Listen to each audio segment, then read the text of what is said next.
Hello, ಅವನಿಗೆ ಹೆಂಡ್ತಿನೂ ನಾನೇ, lover ನಾನೇ, ಎಲ್ಲದು ನಾನೇ. ದಿನಕ್ಕೆ 4 ಸಲ 5 ಸಲ. ಅದ್ರಲ್ಲೂ ಏನ್ ಗೊತ್ತಾ, ನನ್ ಗಂಡನ ಔಟ್ ಮಾಡ್ಸೋದು. ಸುಖನೇ ಬೇರೆ. ನೀನ್ ಯಾವಳೆ? ನೀನ್ ಹೋಗಿ ನಿನ್ ಗಂಡನ ಅದನ್ ಬಿಟ್ಕೊಂಡು ನಮ್ಮ ಗಂಡ ಹೆಂಡತಿ ವಿಷಯದಲ್ಲಿ ನೀನ್ ಯಾಕೆ ಬರ್ತೀಯಾ? ನನ್ಗೆ ಅದ ಅರ್ಥ ಆಗ್ತಾ ಇಲ್ಲ. ಚಿನಿ ಬಾ ಬಾ. ನೆಕ್ತಿಯ ತಾನೆ ಲೇ. ನಮ್ಗೇನ್ ರಾತ್ರಿನೇ ಬೇಕಾ? ಕಾರಲ್ಲಿ, ಬೆಡ್ ಅಲ್ಲಿ, ಸೋಫಾದಲ್ಲಿ, ಆಫೀಸಲ್ಲಿ, ಎಲ್ಲಿ ಬೇಕಲ್ಲ. ಅದು ನನ್ ಮಗಳು ಸುವೀಕ್ಷಾ ಇಲ್ಲ ಅಂತ ಅಂದ್ರಂತೂ ಬಿಡು, ಎಲ್ಲಾ ಕಡೆ ಬಾತ್ರೂಮು ಎಲ್ಲಾ ಕಡೆ ಮಾಡ್ತೀವಿ. ಅದ್ರಲ್ಲೂ ನನ್ ಗಂಡ ಅಂತೂ ಹಾಚಿದ ಕಿಸ್ ಮಾಡು. Love you. ಇಲ್ಲಿ ಕೇಳಿಲ್ಲಿ, ನೀನು ಇವಳನ್ನ ಇನ್ನೊಂದು ವಿಚಾರ ನಿಂಗೆ ಗೊತ್ತಿಲ್ಲ ನಂಗೆ. ಇವಳೇ ನನ್ನ ಸರ್ವಸ್ವ, ಇವಳನ್ನ ಪಡಿಬೇಕು ಅನ್ನುವಂತ ದೃಷ್ಟಿಯಿಂದ ಅವಳು ಏನು ಮಾಡಿದ್ರು ಕೂಡ ನಾಯಿ ತರದಲ್ಲಿ ಅವಳ ಹಿಂದೆ ಓಡಾಡ್ದ ನಾನು. ಅವಳು ನನ್ನ ಹಿಂದೆ ಬಂದವಳಲ್ಲ. ಅವಳಿಗೆ ಒಮ್ಮೆಲೆ ಬೇಕು ಅಂತಂದ್ರೆ ಚಿಟ್ಕಿ ಹೊಡೆದ್ರೆ 1000 ನಾಯಿಗಳು ಎದುರುಗಡೆಗೆ ಬಬೋ ಅಂತ ಹೇಳಿ ಬರೋಂಥವಿದ್ವು. ಆದ್ರೆ 4 ತಿಂಗಳ ಪರಿಶ್ರಮದ ಫಲವಾಗಿ ಭಗವಂತ ನಂಗೆ ಕೊಟ್ಟ ಅಂತ ಅನ್ಕೊಂಡಿದೀನಿ.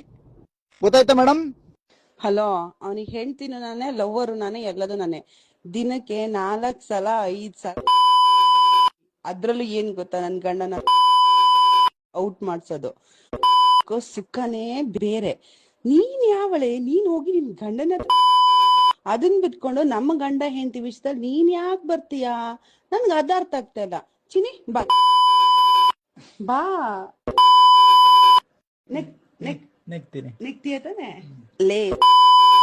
ನಮ್ಗೇನ್ ರಾತ್ರಿನೇ ಬೇಕಾ?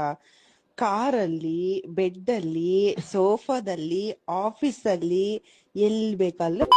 ಅದು ನನ್ ಮಗಳು ಸುವೀಕ್ಷಾ ಇಲ್ಲ ಅಂತ ಅಂದ್ರಂತೂ ಬಿಡು, ಎಲ್ಲಾ ಕಡೆ ಬಾತ್ರೂಮು ಎಲ್ಲಾ ಕಡೆ ಮಾಡ್ತೀವಿ. ಅದ್ರಲ್ಲೂ ನನ್ ಗಂಡ ಅಂತೂ ಹಾಚಿದ ಕಿಸ್ ಮಾಡು. Love you. ಇಲ್ಲಿ ಕೇಳಿಲ್ಲಿ, ನೀನು ಇವಳನ್ನ ಇನ್ನೊಂದು ವಿಚಾರ ನಿಂಗೆ ಗೊತ್ತಿಲ್ಲ ನಂಗೆ. ಇವಳೇ ನನ್ನ ಸರ್ವಸ್ವ, ಇವಳನ್ನ ಪಡಿಬೇಕು ಅನ್ನುವಂತ ದೃಷ್ಟಿಯಿಂದ ಅವಳು ಏನು ಮಾಡಿದ್ರು ಕೂಡ ನಾಯಿ ತರದಲ್ಲಿ ಅವಳ ಹಿಂದೆ ಓಡಾಡ್ದ ನಾನು. ಅವಳು ನನ್ನ ಹಿಂದೆ ಬಂದವಳಲ್ಲ. ಅವಳಿಗೆ ಒಮ್ಮೆಲೆ ಬೇಕು ಅಂತಂದ್ರೆ ಚಿಟ್ಕಿ ಹೊಡೆದ್ರೆ 1000 ನಾಯಿಗಳು ಎದುರುಗಡೆಗೆ ಬಬೋ ಅಂತ ಹೇಳಿ ಬರೋಂಥವಿದ್ವು. ಆದ್ರೆ 4 ತಿಂಗಳ ಪರಿಶ್ರಮದ ಫಲವಾಗಿ ಭಗವಂತ ನಂಗೆ ಕೊಟ್ಟ ಅಂತ ಅನ್ಕೊಂಡಿದೀನಿ. ಗೊತ್ತಾಯ್ತಾ ಮೇಡಮ್?